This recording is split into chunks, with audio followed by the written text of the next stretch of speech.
يا ترى عاملين ايه النهارده؟ ويا ترى فيديوهاتنا بتعجبكم ولا لأ؟ لو فيديوهاتنا بتعجبكم يا ريت تدوسوا اعجاب بيها. النهارده القصة عن واحد ملاك وواحد شيطان.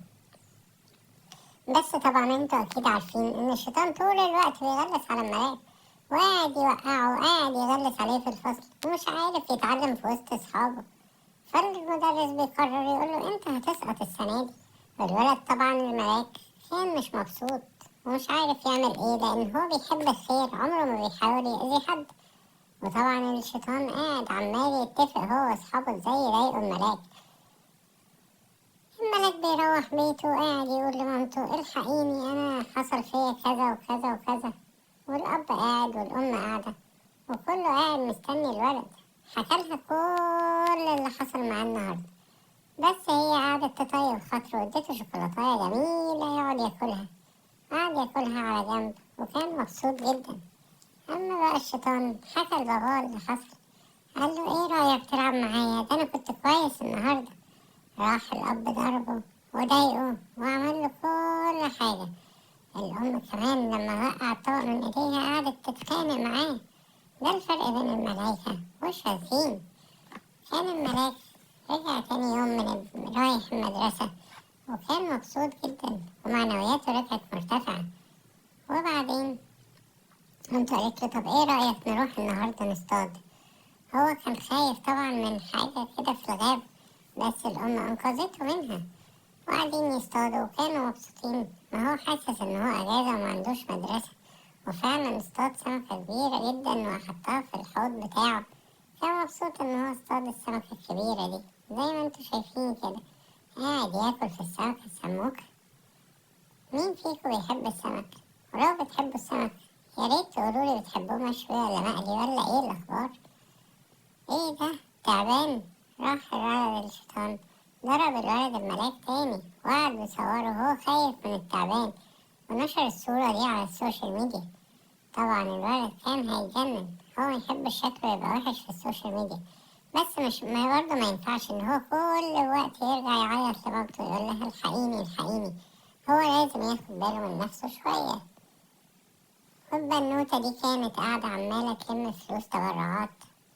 هما قرروا ان هما هيسرقوا منها فلوس التبرعات. ضربوها واخدوا فلوسها ومشوا. هي قعدت تعيط ومشيت. هما كانوا ما بيصدقوا يعملوا شر في اي حد. وفجأة العربيتين دول خبطوا في بعض، والراجل ده كانت العربية بتاعته بتتحرق. بس الملاك راح مطلعه من تحت العربية وأنقذه.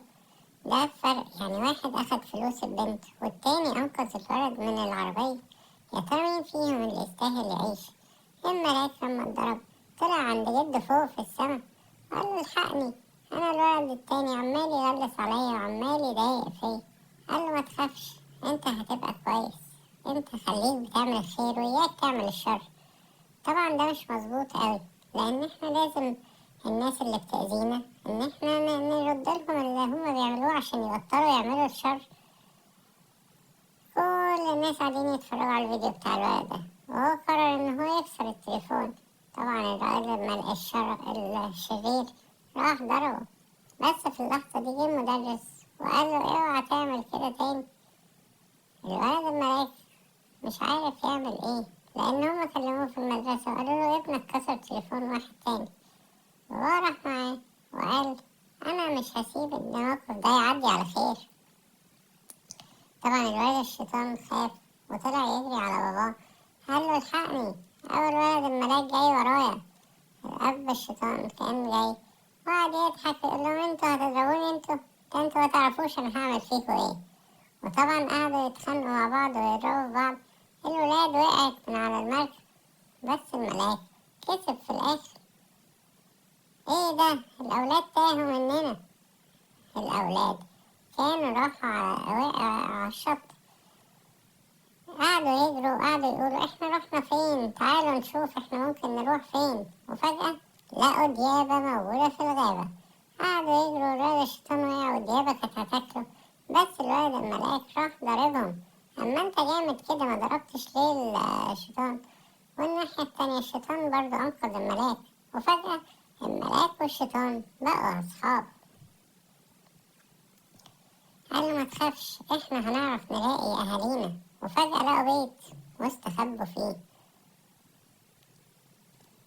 أبو الطفل الملاك وأبو الطفل الشيطان قعدوا يدوروا عليهم، وفي الآخر عرفوا يوصلولهم، والأرنب ده كان معاهم. قالوا تعالوا ناكل الأرنب ده، احنا جعانين جدا.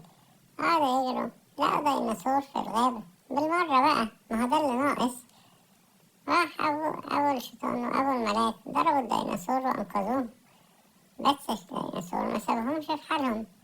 أبو الملاك عنده حركة سحرية، وعمل على الديناصور شوية نجوم، راح الديناصور هرب للزمن بتاعه بقى.